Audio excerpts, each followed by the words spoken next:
midhema ndinoswera ndichiona kuti nyaya dzevanhu dziri kufamba sei apa ndirimbomhanya nedzemaprofita ndirimhanya nedzemaprofita ndichidzivirira kuti vasarovane vada kurwa komana vacho handiti so chiteerera ndisanda kuzivisai kuti vari kuda kurovana ndianani vandinodawo paground. Kana unga usati wasubscribe pachannel muina sekuru wenyu, subscribe button on your notification bell kuti pega but no upload my videos you'll be notified. Also don't forget to go and like our Facebook page nekufollow anditi rakanzi Saint TV. Also wobva no follow our Instagram account yakanzi Saint TV official.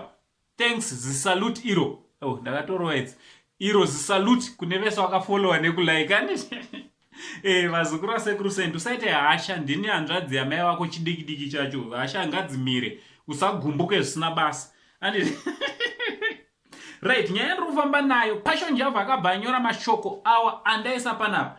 Kanzizonai, here this evidence Chari together with the wife Anesu Chari says Prophet Makandiwa has sent them to tarnish my name, but I won't fight or do anything. I will leave everything in God's hand.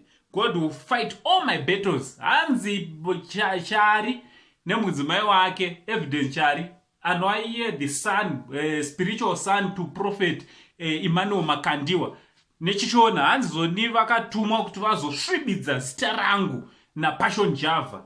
Kanzi vatumwa navaMakandiwa. Prophet Makandiwa hanzi ndo ari kutuma his son and his wife.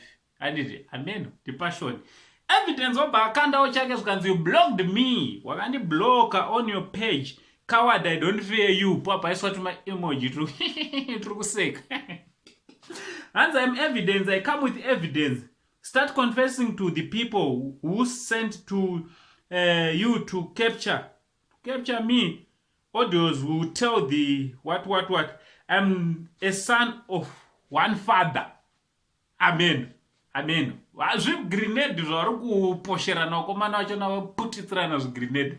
Munofunga ine nyaya edzi wakomana nevasikana vazukuru vangu dzemaprofita vanenge vachikotukana nekudidi kunyandurana.